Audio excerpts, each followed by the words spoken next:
Hi friends, it's Starry, and I'm going to share with you some secret garden tips. Yes, and you may already know them, but maybe you don't. But I really want to share what I do in my Back to Eden garden that has been really successful with extending my season, and this is the kicker, saving you money for next year. Yeah, on what you already have in the garden that you can use for next year. Okay, so let's get in the garden so I can start sharing some of my tips.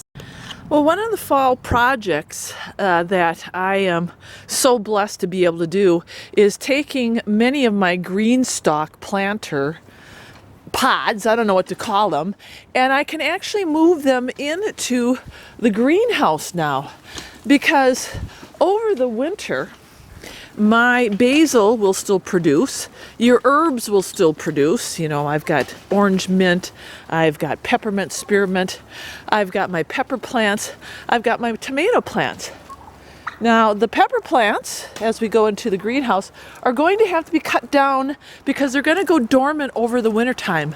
And I'll show you exactly what we're going to be doing with those pepper plants, but not in this video, at least not right now.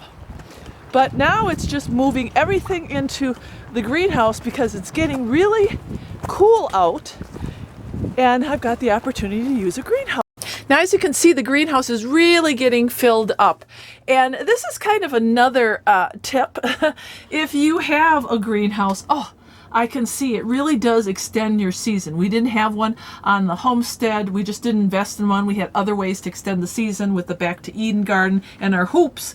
But this really is a blessing. A small greenhouse like this is just a great way to extend the season. So I have, obviously I'm moving in some of my pepper plants. I've already brought in my beautiful herbs. I've got some tomato plants in here, and everything is doing really well. Now, in the wintertime, this may get too cold unless I find a solar passive heat source like some black barrels. I fill them up with water. I don't know how this is going to work, so that's going to be an experiment for me.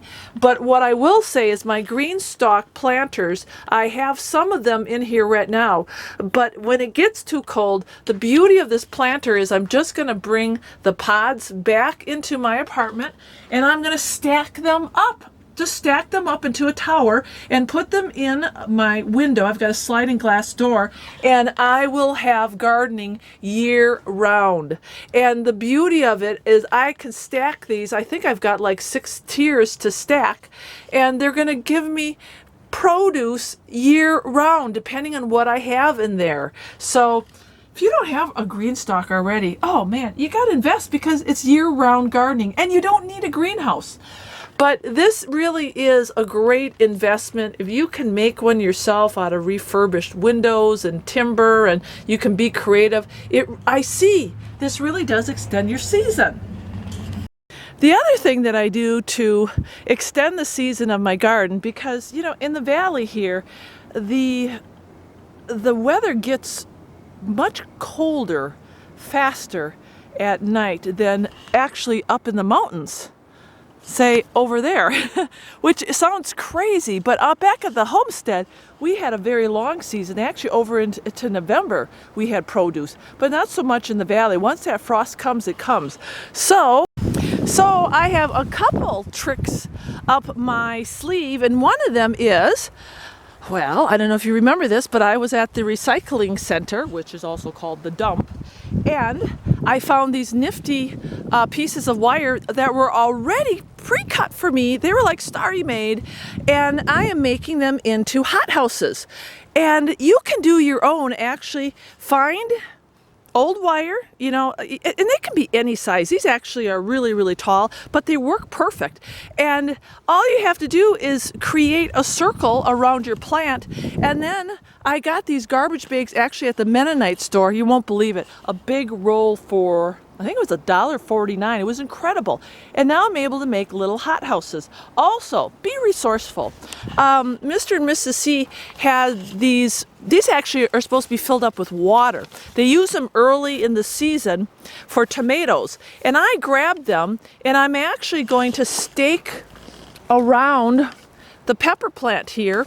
I'm actually going to stake around this pepper plant, and I'll make also a little hothouse, just like that. But anything that you can think of that is plastic that will encircle each individual plant, I mean cheaply, individual hothouses.